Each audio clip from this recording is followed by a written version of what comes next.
Have you ever really stopped to think about the metal in your hands? I mean, really think about it. That ring on your finger, the phone you might be holding right now, every single piece has an incredible secret life.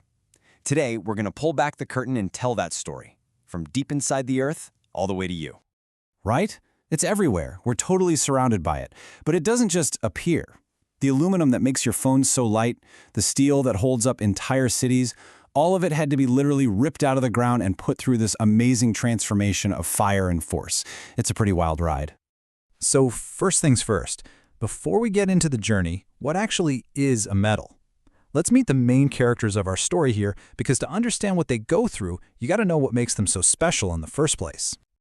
Okay, so you've basically got two teams. On one side, you have metals. They're shiny, they're strong, they're flexible, they conduct heat and electricity like absolute champs. Then you have the nonmetals. They're often kind of dull, brittle, and terrible conductors. You know, it's this huge difference that explains why we build our entire world with steel and not, say, sulfur. And these properties? They're basically superpowers. Their shininess or luster makes them beautiful and desirable. Their ability to be hammered flat into sheets or drawn out into wires makes them unbelievably versatile. And the fact that it takes a ton of heat to melt them makes them super reliable. I mean, these are the traits that let us build everything from delicate jewelry to massive jet engines. All right, so we know what metals are and why they're so cool. Now for the big question. Where do we actually find them? Well, for that, we have to start our journey deep underground, where these elements are trapped inside the Earth's crust. See, we don't just stumble upon big chunks of pure iron or aluminum lying around, not usually anyway. It's locked away inside these special rocks called ore.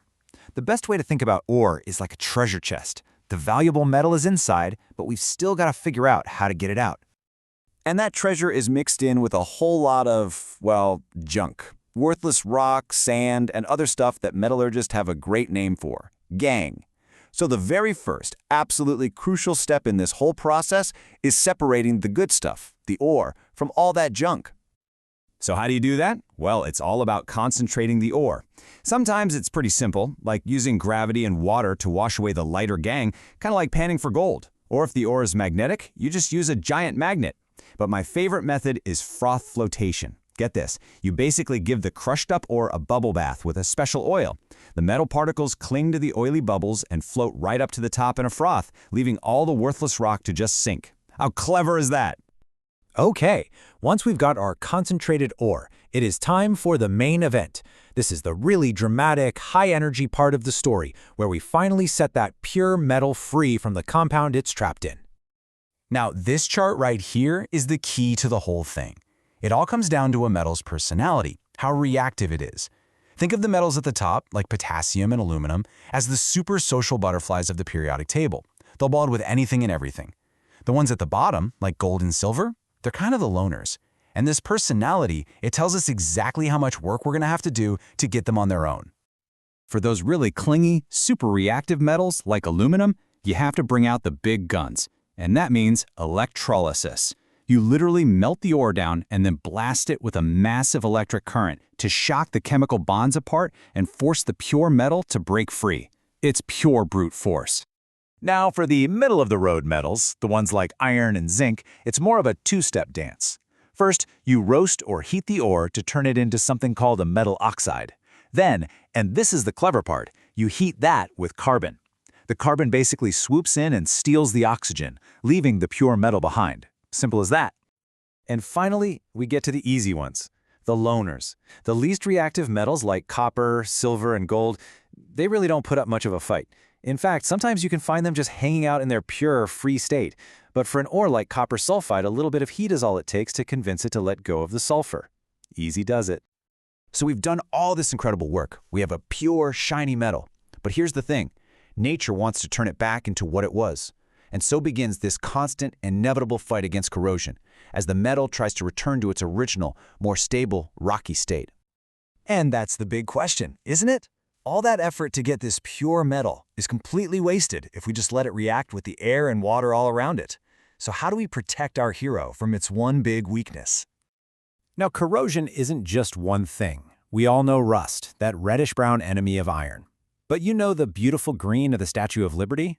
That's corrosion too. It's called a patina. Even that blackish stuff that gets on old silverware? Yep, also corrosion. Every metal has its own unique way of, well, breaking down.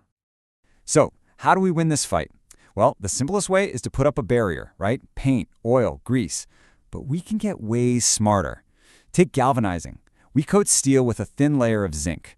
Zinc is more reactive than iron, so it corrodes first, basically sacrificing itself to protect the steel underneath. It's a noble sacrifice. Other methods even use electricity to build a super strong protective shield right on the metal surface. But what if we could do more than just protect the metal? What if we could build that resistance to corrosion right into its DNA? This is where our story takes its final turn into the amazing world of alloys. An alloy is really just a team-up. It's a mixture where we take a main metal and we combine it with other elements to give it brand new improved powers to make it stronger or lighter or, you guessed it, way more resistant to corrosion. Let's look at a couple of all-stars.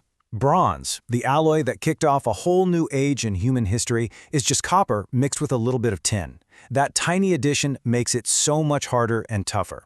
And stainless steel, the stuff in your kitchen sink, that's just iron mixed with chromium. And that chromium creates this invisible, self-healing shield that stops rust dead in its tracks. It's amazing. And really, that's the key takeaway here. Alloys can do a lot of things, but one of their most important jobs is solving that fundamental problem of corrosion right at the source.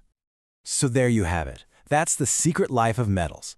From a simple rock in the ground, through fire and electricity, to a pure element fighting for its life against the air itself, and finally evolving into a super-powered alloy. It's an epic story of transformation that's hidden inside every single piece of metal we touch every day. This incredible journey from rock to skyscraper is literally the story of how we built the modern world. It really makes you wonder, though, if this is what we can do with the materials we find in the Earth, what are we going to build with the materials we haven't even invented yet?